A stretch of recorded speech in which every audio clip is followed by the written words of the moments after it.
Már egy hónapja kint voltam Szabadkán, amikor úgy gondoltam, hogy láttam mindent a városból, és át akarok menni máshova is.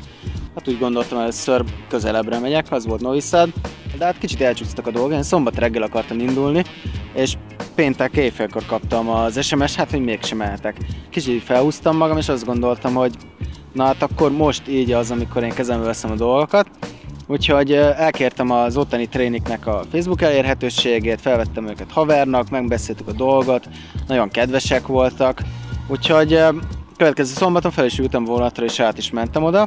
Egy olasz csajszín, meg egy nigéri srác vezetett körbe a városba. Tényleg így megmutatok mindent a városban, amit lehetett, parkokat, a várat, meg persze volt egy helyi nevezetesség, egy speciális sör, azt is ittunk, és utána még sikerült időben az esti partira visszaérni Szabadkára is.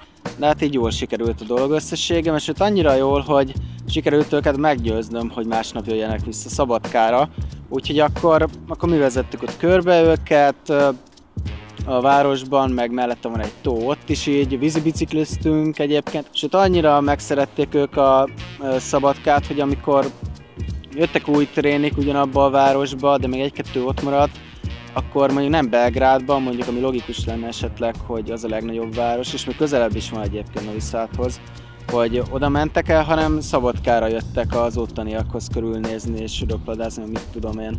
Sőt, még utána kaptam Facebookon egy üzenetet, utána a nigéri sráctól, amikor ő hazament, hogy végül is Szabadka volt az a város, ahol végül is legjobban érezte magát. Hogyha valaki vezetői pozíciót vál, akkor itt ugyanerről szól a történet, hogy megvan az a szabadság, hogy te tudod kialakítani, hogy menjenek a dolgok, ami egy nagyon jó érzés, és én azóta is az egyik legjobb döntésnek tartom, hogy ezt bevállaltam.